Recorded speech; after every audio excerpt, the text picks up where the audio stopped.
You're now listening to The Bryan Callen Show. Considered the hottest podcast in the universe. Now get ready for the heat. Here's Bryan Callen. Are you calling from the UK? Or is this secret? Are you calling from an underground bunker now that you've cracked this? I've kind of given it away now. Yeah, no, I'm in South London at the moment, sat in my house. Is that right? Probably being listened to by the NSA. I was going to say, you've got a direct line to the Illuminati, obviously. So, who knows? The article is fascinating, and this is kind of How did you? Let's talk a little bit about what this is, and somebody is sending encrypted puzzles, and they're very sophisticated encrypted puzzles to, I guess, a lot of people that are in the computer world who are in it in a very deep way.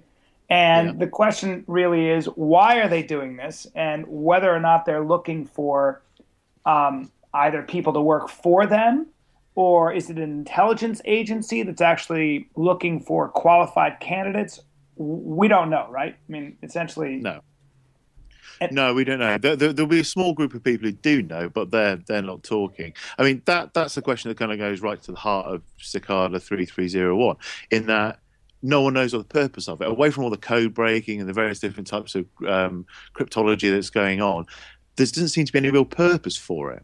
I mean, on one hand, you could say it's obviously someone having a bit of fun, a bit of a laugh, setting poses, riddles for people around the world. But then you look at the complexity of it, the density of the codes they're using, the fact it's in 14, 15 different countries, and goes on so deep and so long. You've got to think there has to be a bit higher purpose for this, or a deeper purpose for this, or even a more sinister purpose for this. Well, how did you come across this? How did you... I mean, and then, by the way, saving the fact that you may very well be the source of all this trouble, but keep going.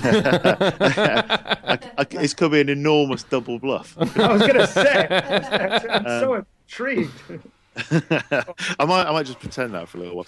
No, I stumbled upon this in exactly the same way everyone else stumbled upon this, kind of organically. Looking around the internet one night, bored, and I ran across this on a message board. Now, it was obviously, by the time I got to it, 3-4 months ago, it was a little old, because it's obviously started in January 2012. I have to interrupt you, because it's just so funny that when it's that time of night and I'm bored on the internet, I usually hit either RedTube or XNXX, but keep going. You're obviously of a much higher mind than I am. So No. Or a lower libido. This is where I went after RedTube. So, this when I'm slightly sleepy. I do the same thing. I go to TED.com after I'm done with RedTube. Just watch during cleanup. Oh anyway, my God. Awesome. Amen. You're my kind of guy, Chris. Keep going. No, I stumbled across it as everyone else did, a bit late, so there's obviously a lot more talk about it, and obviously the puzzle had kind of come to its end, or one of its ends by that point. But I kind of just started following the puzzle as well. Now, I must make absolutely clear that I possess almost none of the skills required to complete this puzzle at all. I've barely mastered the light switch, let alone steganography or anything like that. However, I kind of followed it through. I got in contact with Joel Eriksson, who you see quoted in the article several times. And he's done a lot of work and a lot of kind of forensic work pulling this together. But then you realise there's an entire community around it. Thousands of people have joined this search to try and solve these puzzles. And so I kind of got drawn in. And then, I'm a freelance journalist by trade. Kind of after that, my sense of a story started sort of twitching, really. So that's how it started.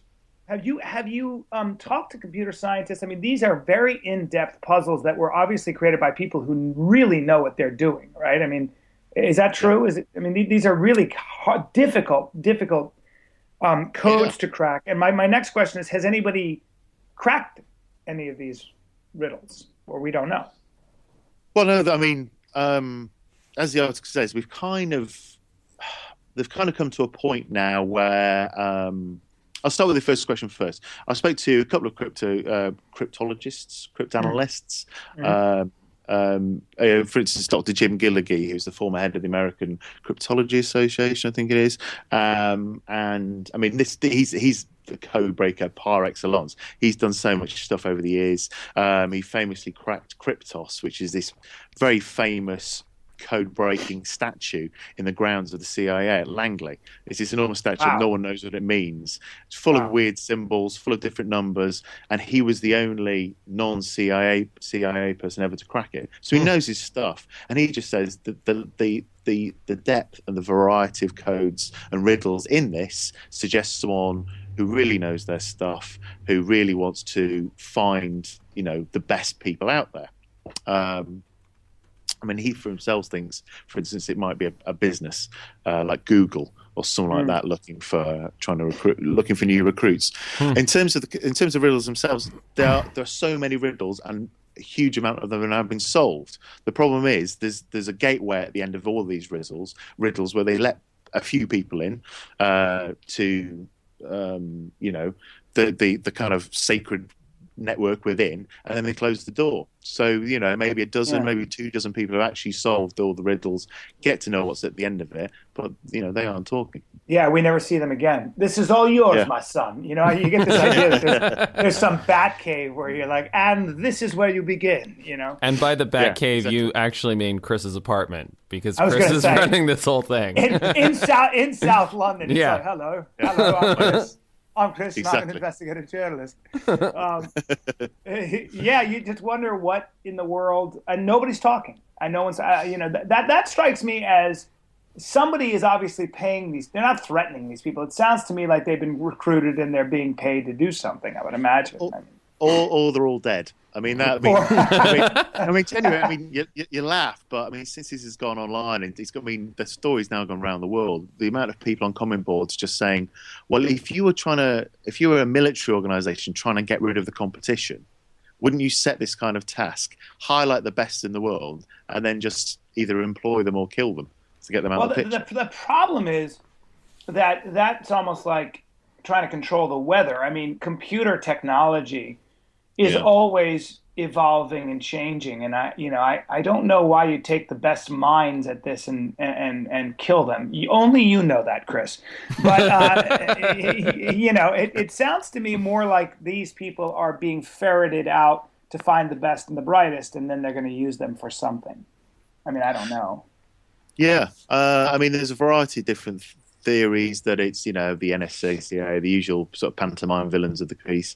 There's banks, computer companies, all these, Google. Cryptology used to be just something that the military used, and back in World War II and what have you, what we needed to win wars. Now it's all about computer security. It's a lot more big business, and there's a lot more money behind it. There's millions and billions of dollars. So, admittedly, this is a bit of a weird way to recruit people. However, maybe they're looking for people who don't come through the Yales and the Harvards, the usual route to big business. They're people who think, more organically. I was going to say. I mean, I'm less inclined to be impressed with a huge government bureaucracy like the NSA. I mean, innovation and stuff is coming from the nerds sitting in a room all day. You know what I mean? Absolutely. But there is we are using, I mean, the new frontier of warfare to a large part seems to be cyber warfare. I mean, we've already sabotaged Iran's nuclear capabilities through computer viruses and stuff. I think admittedly so. So it feels as though that's probably the best way to control nuclear proliferation and things like that, I would imagine. Yeah. Well, I mean, someone says like the next world war will be online. Which sounds like a slightly nicer world war than the last one. I was going to say, the guy, we've already. I mean, Chris.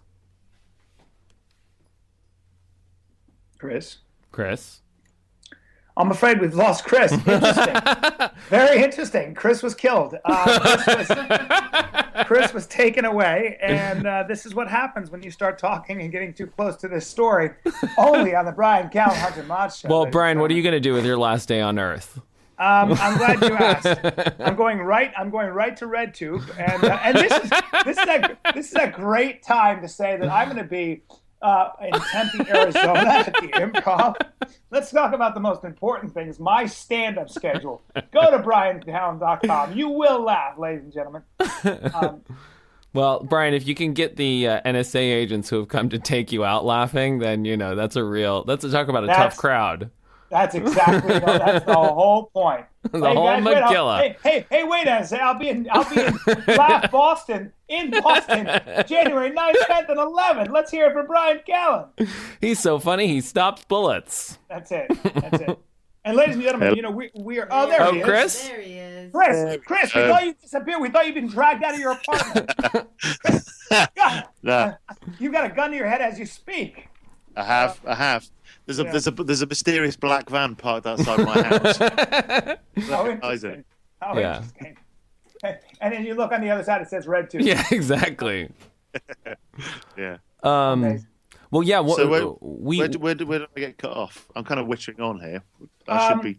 I love it. No, listen, you're more important than we are. We don't have anything to say. I love it. We'll just talk about RedTube all day. Yeah. The prevailing theory really is probably this is some kind of according to your articles, this is some kind of probably a military, organization or a government organization that has the wherewithal to come up with all this sort of this ability, this encryptology and stuff. Yeah, I mean, well, it's this is the mystery. I mean, if they are recruiting, it's a strange place to recruit from. But then again, as you say, it's so complex and so dense that it has kind of the ring of kind of an official body like that behind it. There was this mysterious message put on Pastebin anonymously on this website, just saying, beware of this organisation. It's evil. It's nefarious. They have only bad intentions for the world, or and I mean, that just might be someone causing trouble, having a bit of fun, but it's a story that's kind of resonated throughout the Cicada world. Well, we all want to believe that there's some Hollywood sort of, I mean, typically it feels as though when you get close to these things, there's usually a very specific reason people are doing it, and usually there's money at the end of that trail, I would imagine. I mean, the only thing I've realised during kind of investigating this is you should never underestimate the amount of free time people have. Exactly. Either to solve the thing, I mean, which has taken thousands of man hours, but to actually arrange the thing in the first place. I mean, there's a lot of very, very bored people out there. Yeah, sitting in their mum's basement. So who haven't discovered RedTube yet? Yeah. well, there are a lot of guys that create these viruses. Whenever they catch these people or hackers and viruses, they're usually a kid. You're right, living with his mom. I mean, correct me if I'm wrong. They're not. It's not as though they're these, a brilliant mastermind with a black cape and a summer squash for a head. It's just usually some dude with a baseball cap on, I think. And I don't know. Is. With kind of Cheetos dust on his fingers, and so no, but he's kind of you're absolutely right in that.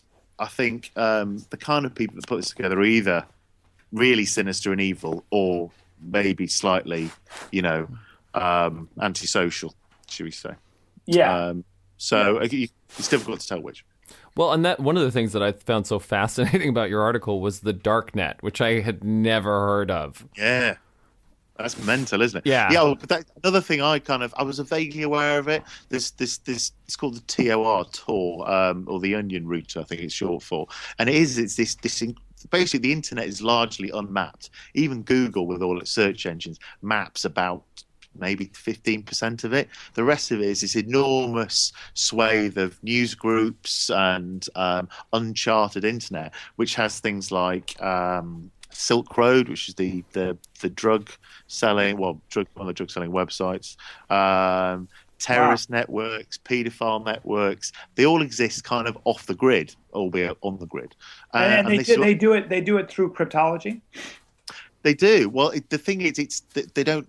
There's no such thing as a search engine in the darknet, so you can't Google, drugs or weed or anything like that, right. or you have to know the address. Yourself, so it's all anonymous, so that's where the darkest recesses of the internet and indeed probably humanity lie. Sure. And yet, if you want to stay anonymous and you want to stay off the grid, this is where you live. This is where you reside. Do you actually know anyone that has cracked this code? Have you actually talked to somebody who has. I mean, we don't. How do we even know anybody has done this? The internet, basically. I mean, I spoke to this guy Joel Erickson. He's a proper. He's an expert. He's an expert in cryptology. He's also, his day job is cracking codes like this and examining flaws in security systems and things. He got quite far in. He just didn't get there far enough. He got there just after they closed the door, basically. So he got right up to the end, and then the door was kind of shut in his face. The people who did get through the door, they've said hardly anything. Even the few internet sites that have managed to speak to people like that, they aren't talking, or they've revealed small things. Like the last group who got through had to complete a personality test online, something as weird as that, where they had to talk about how they felt about their mother after they have psychotic feelings. So that's interesting though, because that strikes me as if they're doing psychological profiles, then it would lead me to believe that maybe that is a government organization or a corporation looking for very smart people who are also stable. I mean, there is something about, it's kind of a double-edged sword. If you are looking for very smart people, the kind of person that would obsess for months or even a year on a riddle might not be that stable and may not have much of a life. It depends. Yeah, but you don't necessarily want them to have a life. Yeah. That's true. And the other thing I would say, though, is that by the same token, if you're a bunch of dorks who want to feel cool and want to feel and have the world thinking that you're some secret organization, you give them psychological tests so that it seems like a government agent. I mean, exactly. I think that's the interesting thing. I mean, I know dorks. I am a dork. I'm willing to admit that on the Bryan Callen show. But come on, Hunter. No, stop it. And not with a name like Hunter Motz. Yeah, well, that's true. And the man with the tailpiece. But the got an ass on it. It's true. I can squat. But the thing is that so much of what that motivation is about is that it's about the puzzle for the puzzle's sake. It's really not. These guys are not motivated by money primarily. They've got something to prove, and it's so much of it is about, that status in the eyes of other people who really understand how hard and impressive this stuff is. Yeah. Well, having said that, though, it does sound like a really good way to recruit very smart people. I mean, absolutely. You have people watching everybody doing this stuff. I don't know if they can even track it. And then as they develop more and more of an ability to solve these riddles, maybe there's a knock at your door and some official-looking people are standing there who say, you want a job? Here it comes. I mean, I don't know. Yeah. I mean, exactly. I mean, I think that there is a third kind of option, which is probably the most disappointing one, is that there's some theories it's just a huge advertising thing. That in a few years' time it will reveal itself to be, some new BMW or a new form of Windows or something, which is kind of depressing. But I mean, these things have happened before. They're called ARGs, alternative reality games, and Microsoft have done them. Google are doing one at the moment called Ingress, which should be going on for a few months now. Yeah. The idea that this is exactly some elaborate advertising campaign is kind of depressing. It's a little bit like being an actor, and you go through 7 auditions, and at the end of it, you think it's going to. My agent sent me on this thing. There was a very secretive show, it was an improv show, and it was going to be this thing for Fox or whatever. And I went through 7 auditions. It was all improv, and I thought, and finally they bring me into a room, and I get the job, and they say, it's by the way, you got the job. And I was like, wow, well, thank you. And it was for that show Joe Schmo, where they. Literally, I had to be an actor on some bad cable show that nobody was going to watch, and I was going to make $3. I was like, you guys dragged me through the muck for a week? I literally, in the room, I go, I'll do it for $100,000 an episode. And they kind of laughed. I go, that's my price. I'll see you later. I was so mad.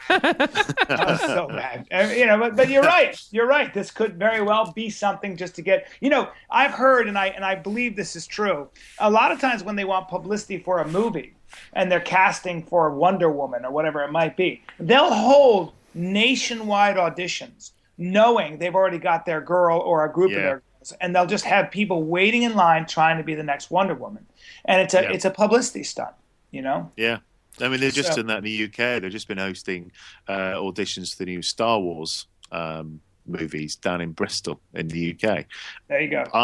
I'm pretty sure they've already got their people. So. Yeah. Yeah. Well, do you know where those auditions are exactly? Because I would love to be. It is down in the southwest of England. I'll be there. I'll stay with you in the cave. But the other thing that I wanted to ask you about, Chris, is also just the response to the article, because it's been insane, right? Yeah, it's gone. No one in the mainstream media, as they call it, slightly patronisingly, has ever really covered this. So you write up a nice article, vaguely, dipping your toe into the surface, and it's gone huge. I mean, I write for the Daily Telegraph in the UK, but actually it's gone out to the Sydney Morning Herald, 2 newspapers in Canada, Washington Times, South America, something in Russian that I don't really understand. All I can see is my name at the top of it and a picture of a cicada, so I presume it's my art. Yeah. But it has gone everywhere, and it's been like the biggest read article. I think everyone loves a mystery. Everyone loves a riddle. Everyone loves, especially because it's unsolved. Everyone likes the fact it's still a bit of a cliffhanger. So it has been huge, and the reaction to it has been immense. The only bad thing about it is I did put a mistake in the article, a mathematical mistake. No. Literally, about 2,000 people have picked me up on it and called me an idiot. Oh God! Called me an idiot in several different languages. So. Oh, that's hilarious. That's hilarious. But that's kind of what that's what I would expect, because I think we live in a time of where the technology is expanding exponentially, and so much of us and most people just feel overwhelmed by this thing called the internet. You're talking about the different dimensions and things like that. And of course there's a mystery. It's exactly like looking up at the stars and saying there are extraterrestrials out there somewhere, and they're probably contacting us right now or making plans to do so. The internet is a galaxy, man. It's a universe. So obviously everybody's going to want to look for mysteries within that incredible matrix. I mean, that's what movies are made about and stuff. So it doesn't surprise me that you've gotten such an incredible response. I mean, this is the kind of thing that people love. What is the name? Cicada. What Cicada is the 3301? What does that mean? What is that? I mean, it's all referencing in on itself, and this is why it is obviously taking someone a long time to prepare this, even if it is just a guy in his mum's basement. But the cicada is obviously the insect. I mean, that in itself has relevance because. It's all about prime numbers, for example. I mean, this is how much detail do you want me to go into? But cicada is an insect that only emerges from its burrow every 13 or 17 years, basically a prime number. It does that to avoid. I should say to Americans, we call it cicada. Cicada. That's okay. Really? I like when you say cicada. Cicada. Cicada, yeah. So keep going. So they emerge. By flat English vowels. Yeah, they emerge. They emerge only every, I think it's 13 or 17 years, which is a prime number. It's the only animal in the whole world that does this. It does it to avoid being eaten by a predator. And what you realise then is that insect, which appears throughout. I mean, as I said in the article, it looks like, Silence the Lambs and Thomas Harris. He had the moths throughout the book and throughout the whole film. The image of the cicada appears everywhere. Through the thing, so it's kind of this kind of leitmotif that people can follow and becomes the symbol of it. But again, it's all about prime numbers. The 3301 is a prime number. Prime numbers appeared throughout the whole puzzle, so all interlinks. It's obviously taken a huge amount of preparation to put together, which makes it all the more intriguing. Wow, that's amazing. That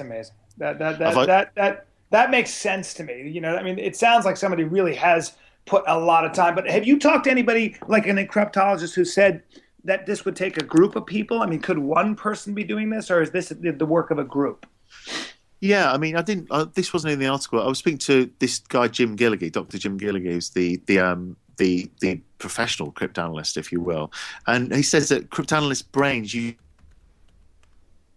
See, he talks He's being too much. killed again. he talks too much and he gets killed. And this is exactly what happens. Ladies and gentlemen, we are a cutting edge podcast here. We don't play around. We get some of the top investigative journalists, and they get killed on air.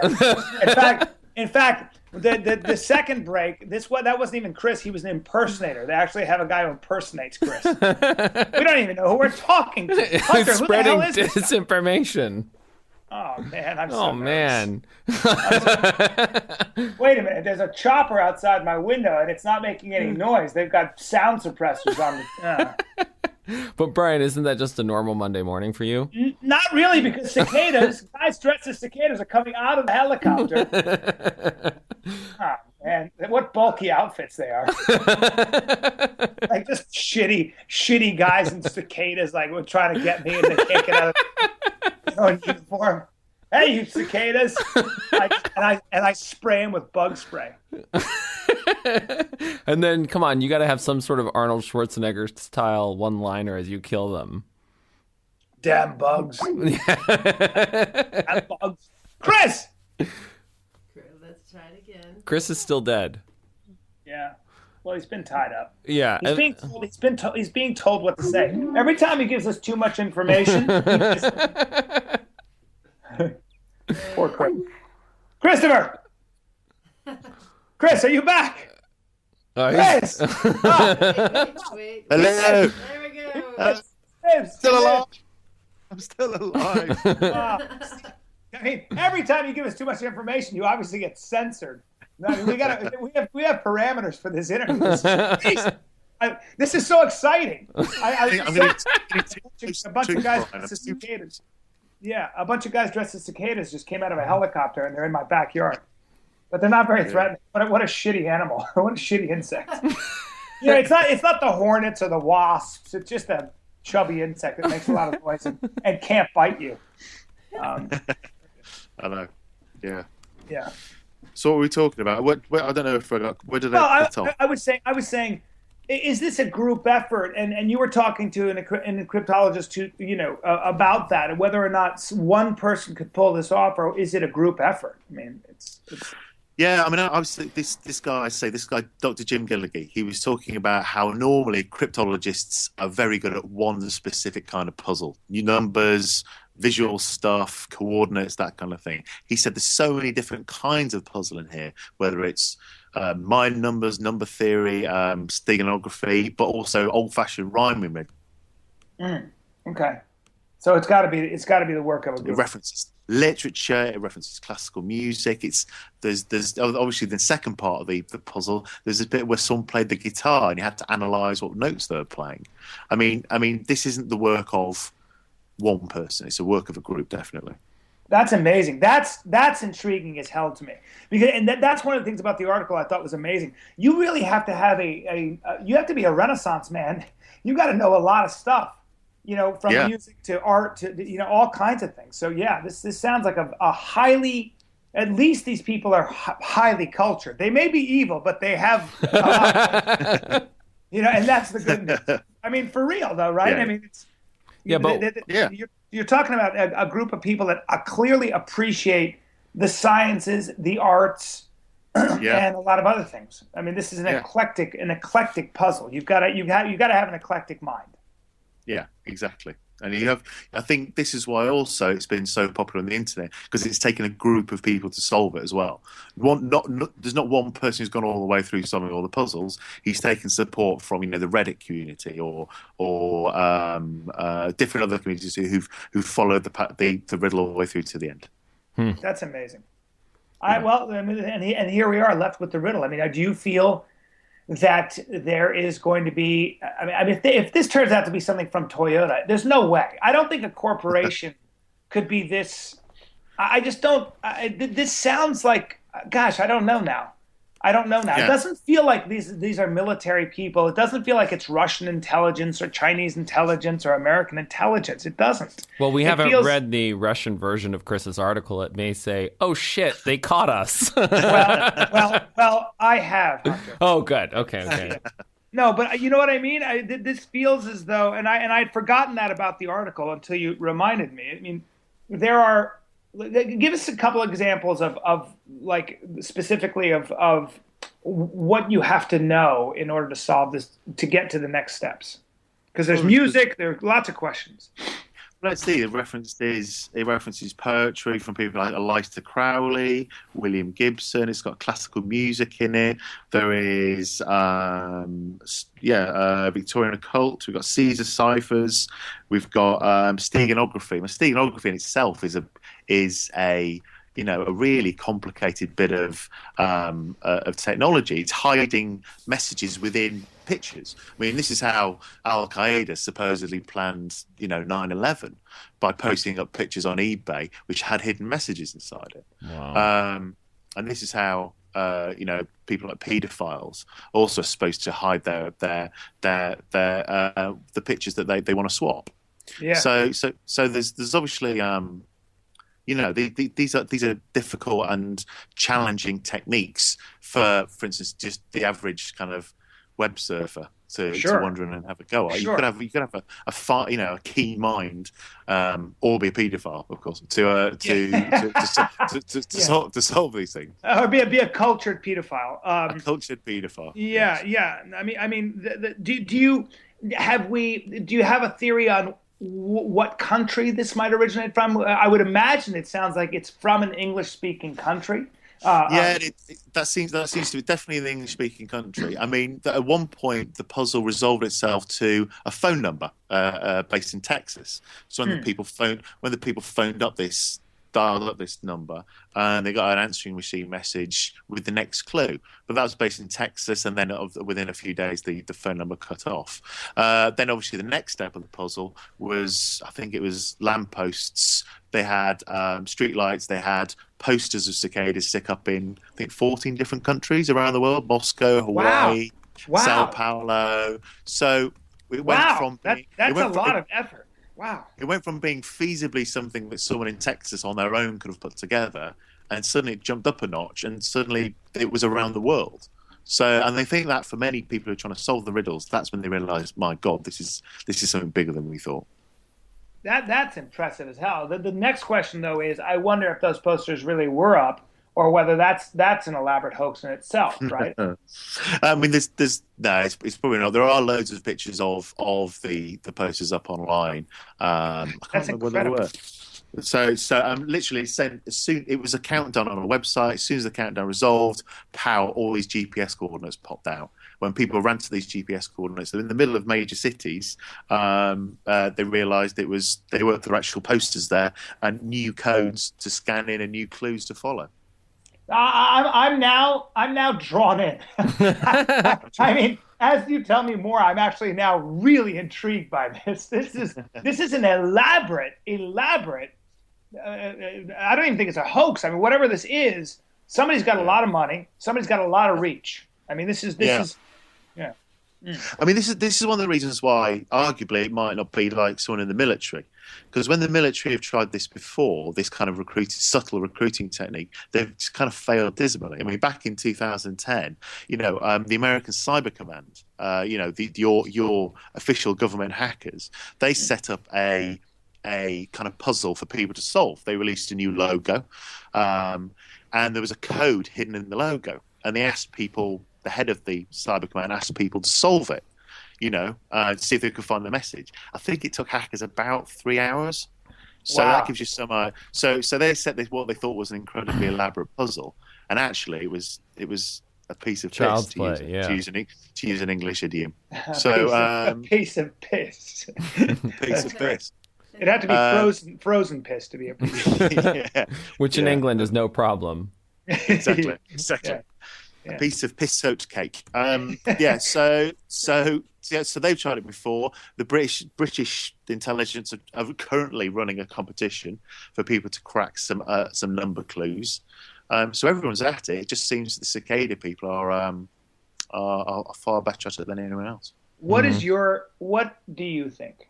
I mean, you've been following this. Do you have a theory? It alternates between it being. I actually think it's probably a company. I don't think the military would go. I mean, the image that started it all, that the first enticement to start people solving this puzzle appeared on a website called 4chan. Now, if you've ever been on 4chan, it'll melt your brain. It's this mental message board where you could find, Japanese anime. You can find footage of someone having their head cut off in Chechnya. You can find lots of pictures of kittens. And it was buried on here. It was buried on this message board. And that's where it first appeared. Now, that doesn't strike me as a place where a military organisation would recruit from. But then again, that is interesting, because the kind of people that go to those kind of websites are, and I know some people who do so, are generally bored or depressed or don't have a life. Or I don't know. Or erect at the time. or erect. We're looking for, exactly. They've got to be very smart and virile as hell. Yeah. They got to be smart and perverted. My favorite, not really my favorite combination. My favorite combination is low self-esteem with daddy issues in high heels. If you know of a website for that, if you know of a riddle, if I can weave a web. Yeah, man, that's gosh, I am pretty intrigued. I mean, why in the world? So Cicada started there. It started on that website. Yeah, started on that website, and that's where it blossomed. I mean, it then moved on to other websites. I mean, for a while there was a Twitter feed just pumping out what they thought was random numbers that turned out to be references to a book. So it's gone over several different websites, several different media. Everything. But here's my question: Did they contact encryptologists and computer specialists? Did certain people get a special challenge or message? No. It was put up anonymously on a message board and just basically said, what was the message? Give me 1 second. The message was kind of just trying to pull people in. The message said, "Hello, we're looking for highly intelligent individuals. To find them, we've devised a test." There was a message hidden in this image. Oh, you still there? Yeah, I'm right here. Yeah. Sorry, my Skype just bleeped. We're looking for highly intelligent individuals. To find them, we have devised a test. There is a message hidden in this image. Find it, and it will lead you on the road to finding us. We look forward to meeting the few that will make it all the way through. Good luck, 3301. So that was the message that started it all, and from then on, people thought it would just be, a random riddle that'd last a few hours. It turned out it was going to last 2 years. So this riddle that was 2 years ago. That was 2 years ago. Yeah, almost 2 years ago. January the 4th, 2012 was the first set of riddles. January the 5th, 2013 was the next set. Now, theoretically, that means there's a new set of riddles coming in about 4 weeks' time. Although, who knows? I mean, since my article's kind of gone around the world, I don't know whether I've kind of pushed these people back into wherever, I might have scared them off a little bit because it's got such widespread coverage. But we'll see. God, it's incredible. I really look forward to just finding out what the resolution is of this. If there is one. I mean, we may never find out. So who knows? Yeah. Well, Chris, I very much appreciate you coming on the number one podcast of all time. I don't know if you know that, but I did not know that. Yeah, well, not yet. It's not yet. We have, we're hoping. No, Hunter is the guy who always gets fascinating people like yourself and finds these fascinating subjects. So Hunter, thank you. And it always helps when you have an English accent. You can say, it's amazing you can say anything with that. We're the ones with the accent, but when you speak as you do, you can pretty much get away with anything in this country. I'll tell you that much. You just sound smart. Oh, hush you. Yeah. Have you been to LA? Yeah, I've been to LA many a time. All right. Well, and enjoyed myself thoroughly with my English accent. Please let us know when you come. Please, we will get you back in the studio and take you out for a pint. Awesome, man. That'd be absolutely brilliant. Well, thanks for your time anyway. Thank you so much, Chris. Thank you for doing this, man. We really what a great article. I'm excited to find cool, out. Man. All right, Chris. Thank you. Take care. Okay. Take care. Bye-bye. Bye. Hunter. Yes. Thank you, my friend. Oh, no worries. No worries. And sorry, everybody. I'm Skyping, and the reason I'm Skyping is because I forgot we had a podcast today, and I'm not in the studio. And I'm sitting here in a button-down shirt because I thought I was going to be on camera, and my underwear. So I got that going for me. But that whole ensemble is intended for camera, right? Naturally. Naturally. And by camera, you mean red tube. By camera, I mean the encrypted pedophiles on the dark net. Websites, on the dark net. It is kind of fascinating, dude. The dark net is, I started reading within Chris's article, there's a link to another article about the dark net, and you start to look at all these sites like the Silk Road, and yeah, people are selling like drugs, high-grade military weapons. It's nuts. That's the dark net is 5 times the size of the internet that we see. That's crazy. It is nuts. So, there's more to the internet than my email. Well, not much, Brian. That's sort of the bright, glowing dot at the center of the internet. And naturally. Then there's the solar system that revolves around it. By the way, thank you to all the fans who write in and say nice things. I always try to answer everybody. Yeah, so. and also I think as well, like, thanks for feedback on how we can improve the show. That's always highly appreciated. Yeah, like don't Skype. Well, that'll be one that you'll be getting. That's naturally. Even our fans aren't so smart that they can email to the past. All right, well, I'm going to see all of you guys tomorrow. I apologize for not being there. I'm sorry that I had it actually written down and in my calendar, and I have no idea how I forgot that. I have no idea. I don't even know what to say. I checked to see if we had something on Monday, but who cares? Listen, it all worked through the magic of technology, and our guest was only censored twice. Only censored twice, which was awesome. Rena, Thank you for your magnificent face and your magnificent technological know-how. You're welcome. And Hunter, thank you for your infinite patience. Brian, I work with teenagers. It's kind of the thing that's required. You are really good at it. Like when I screw up, you're like, all right, not a problem. We'll fix this right now. You go into you never get mad. You just go into fix it mode. I'm like, all right, Hunter's got this. Hey, guess what? I don't know when we're going to air this, but I know I'm going to be at the Tempe Improv and I'm going to be at Laugh Boston. So go to bryancallen.com. And check out where I'm going to be, because I'm going to be doing some stand-up. Oh, yeah. Yeah, I'm excited. All right, well, anything else, Hunter? Well, what else should we know?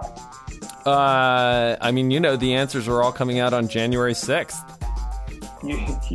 You are correct, sir. You are correct. Awesome. Correct. All right, thanks, everybody, for listening. Hunter, thank you, my friend. And Rena, thank you, and we'll talk to you soon. Take care, all. Bye. Bye. You've been listening to The Bryan Callen Show. Be sure to visit bryancallen.com for information about this episode as well as past and future episodes. You can follow Bryan on Twitter at Bryan Callen and like him on Facebook. Go to facebook.com/Bryan Callen Comedy. Thanks again for listening. We'll see you next time.